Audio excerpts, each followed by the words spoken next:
Day, which is going to be day 16, and Sunday, which is the 10th of December, happens to be Human Rights Day. So this fight, this advocacy, this campaign will be on for the next 2 days, so you can still join in. It's not late to join.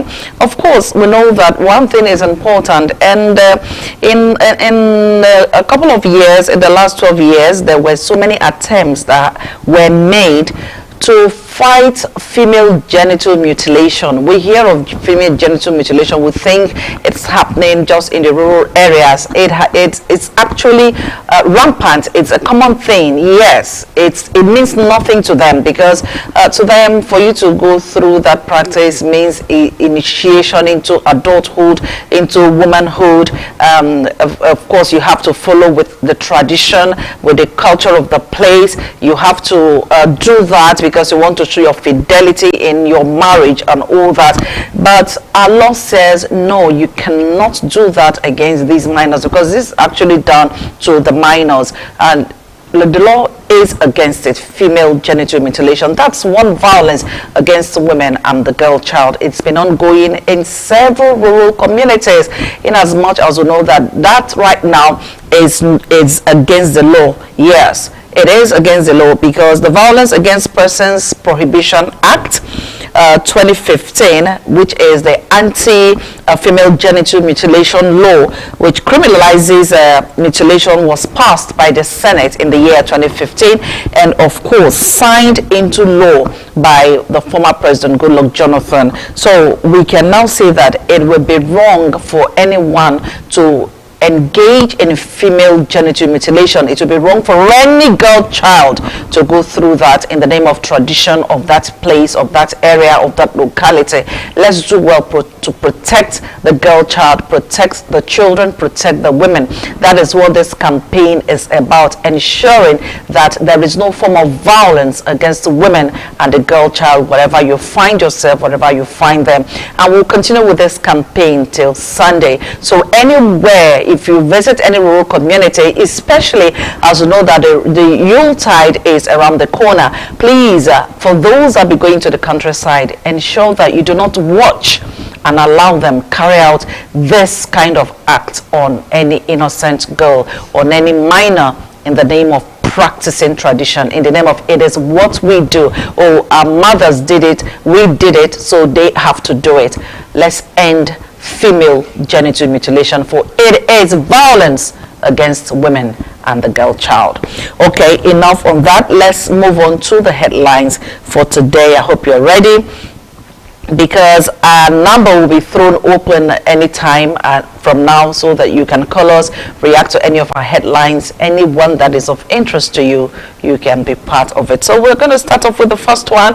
The first headline is coming from the Punch newspaper this morning, and from Punch we have Kaduna bombing, FG vows to punish culprits, ACF demands GOC's removal. Kaduna bombing, FG vows to punish culprits, ACF demands GOC's removal. That is coming from the Punch newspaper. I'll move on to the next headline, still from the Punch, and this one says Sanusi carpets NMPCL, doubts dollar remittance after subsidy removal. Sanusi carpets NMPCL, doubts dollar remittance after subsidy removal. That is coming from the Punch newspaper. More from the Punch. This one says some foreign airlines may quit Nigeria. IATA warns FG. Some foreign airlines may quit Nigeria. IATA warns federal government. Okay, we'll move on now from the Punch to the Vanguard newspaper, and the first one from the Vanguard: Kaduna era will be 100% sure before bombing targets. DHQ, that is Defense Headquarters. Kaduna era will be 100% sure before bombing targets Defense Headquarters. We'll move on to the next headline, still from the Vanguard, and this one reads: why Nigerians must patronize local products only. Why Nigerians must patronize local products only. That's from the Vanguard. We'll move on still from the Vanguard. We'll have Nigerians have no business with poverty, Catholic bishop.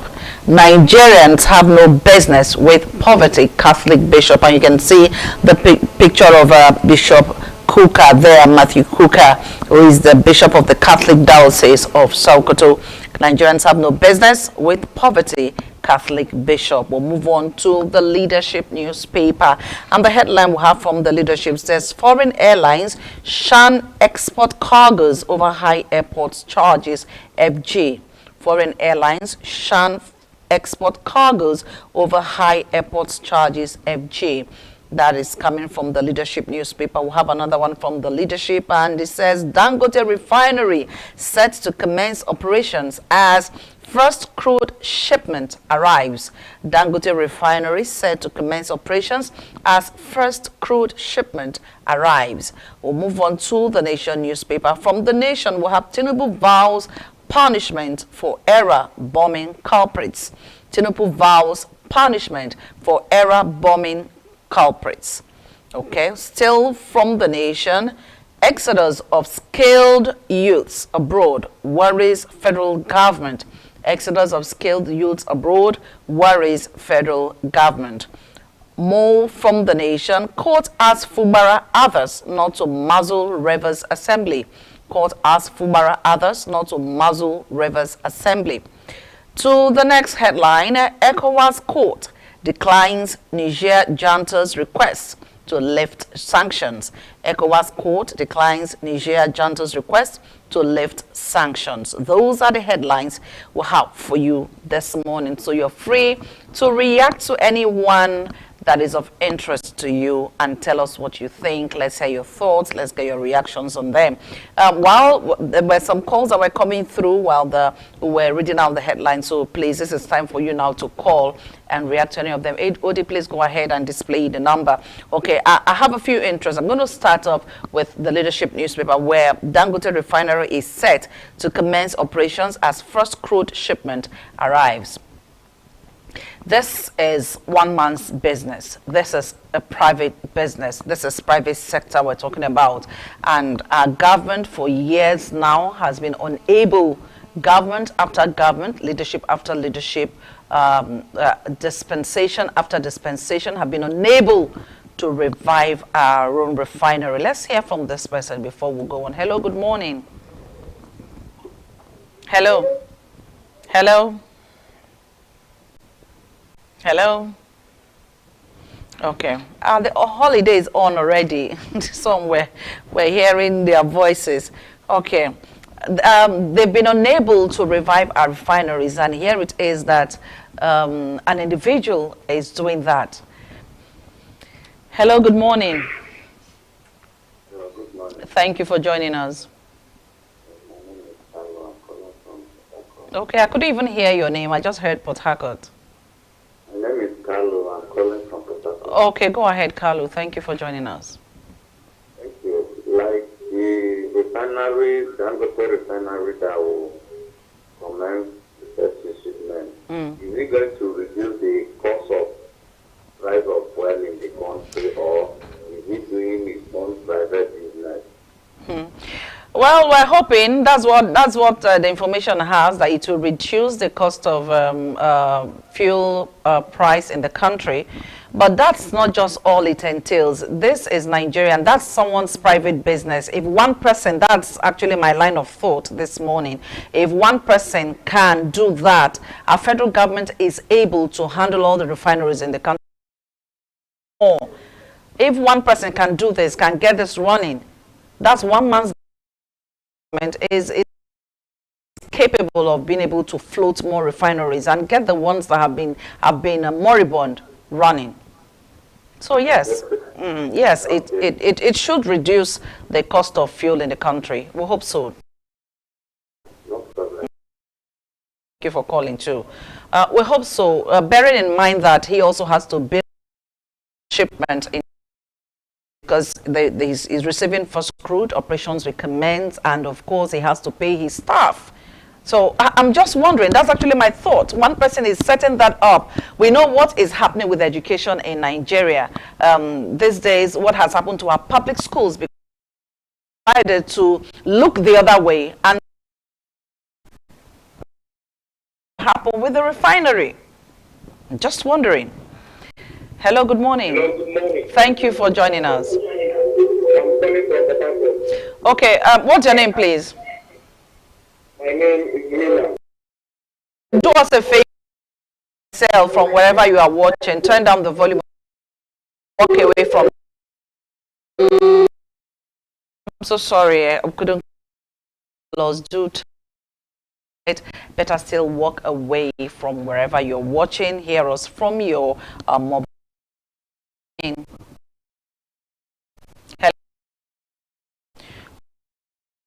Hope the same thing will not happen to our refineries. What has happened to public primary schools will not happen to the refineries, where individuals, private sector will drive it and will drive it well, and then the government, they're crying. Hello, good morning. Hello, good morning. Thank you for joining us. Okay, what's your name, please? My name is Lucky. Okay, go ahead. You're trying to put the sound on your television. Yes. No, please. Let's talk on the phone. Go ahead. So, I'm a worker. I was going out yesterday. Like I saw refinery we burnt down. Feels like it's like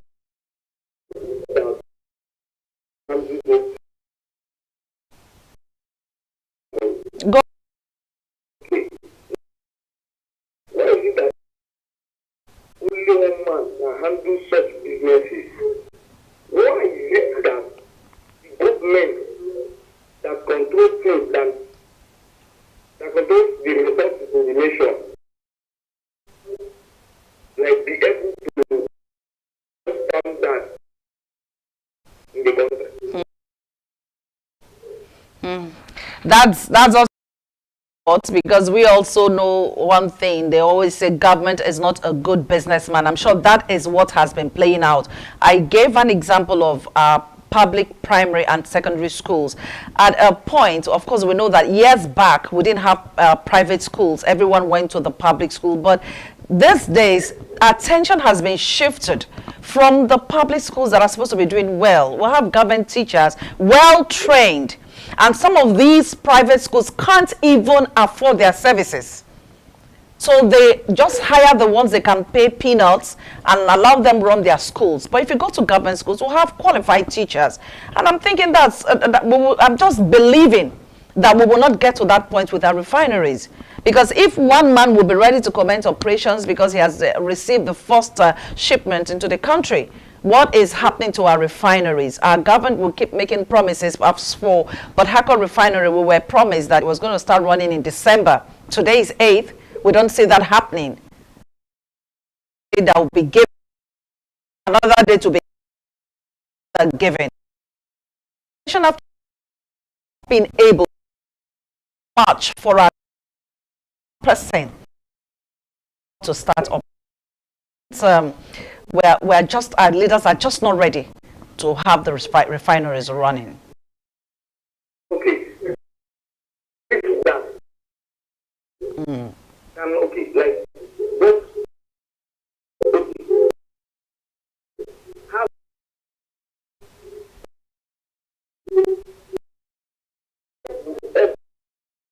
Like, control what resources that only one man can do. So why is it that what? If government has the resources, I didn't get that. Why is it that the government can control resources that only one man controls? Is government that? Like, government not more than that. okay, federal government controls more than that. What? Okay, there is so many resources that only this man controls. Government cannot stop that.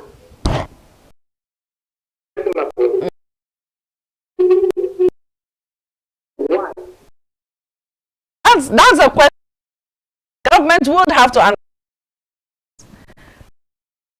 That would tell us this way. I'm not a politician. any public office, the ones there should tell us what is happening. Not being able is running, says giving us hope upon hope and not. Okay, thank you. You're welcome. Thank you for calling. You know, when we have concerns like this, government has what it takes. Don't tell me we don't have what it takes, because if we go by one of the headlines, I'm trying to get it out. One of the headlines now that the one say yes, there it is from the Punch. Doubts dollar remittance after subsidy. We say that one. No, that's not the headline. I'm looking for something. Yes, that's it from the Vanguard. Says Nigerians poverty, Catholic bishop.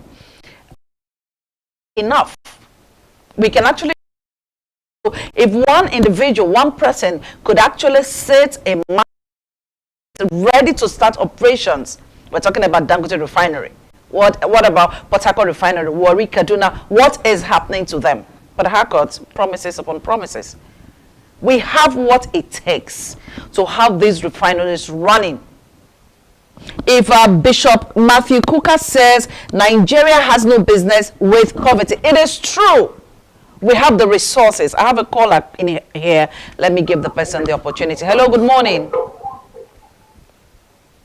Hello. Good morning. Okay, please, when you call us, try to turn down the volume on your set so that we can talk. Nigeria has the resources to resurrect these refineries. If one person can, it means the collective effort of government can do more. Let's not allow the refineries remain dead the way our government put hands together to kill public primary and secondary schools. I'm still using that as an emphasis because it happened gradually. It happened gradually. Private schools all over the place.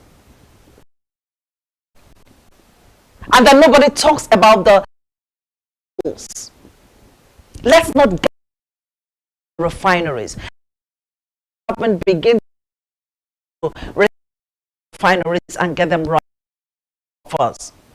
Because for Kuka to have said Nigerians have no business with poverty, we do not truly have any business with poverty in Nigeria because we have the resources. But the resources are used for different things. The vice president's building, vice president's house is getting 15 billion naira. And people are hungry. People are crying.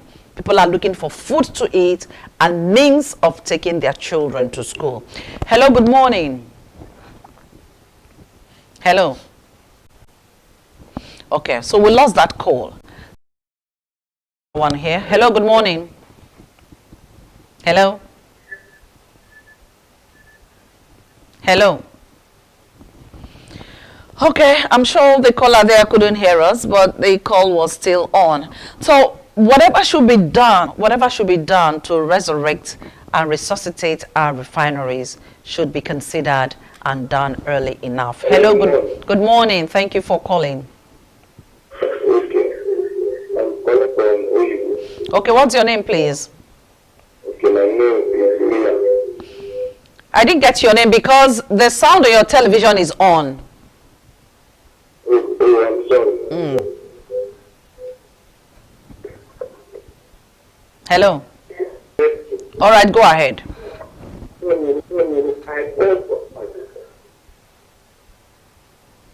Hello. Oh, we lost him there. Sorry about that. I'm sure it should be